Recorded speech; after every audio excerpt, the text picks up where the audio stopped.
Nakasiguro na og luna ang Filipino-Australian finalist nga si Cyrus Villanueva sa Final Four sa X Factor Australia.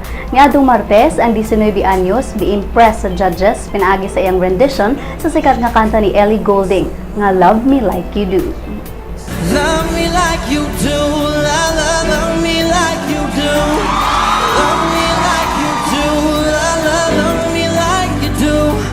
Touch me like you do, touch me like you do. What are you waiting for?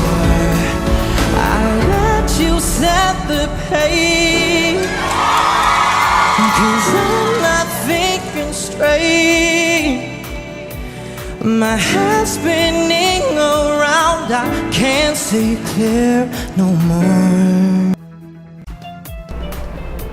Ang mentor ni Villanueva nga si American rock singer Chris Isaac ningon nga proud kaayo siya ni Villanueva tungod sa improvement niini. Kauban ni Villanueva sa Final Four mao sila si Louis Adams, Big T ug ang duo nga sila si Jess ug Matt.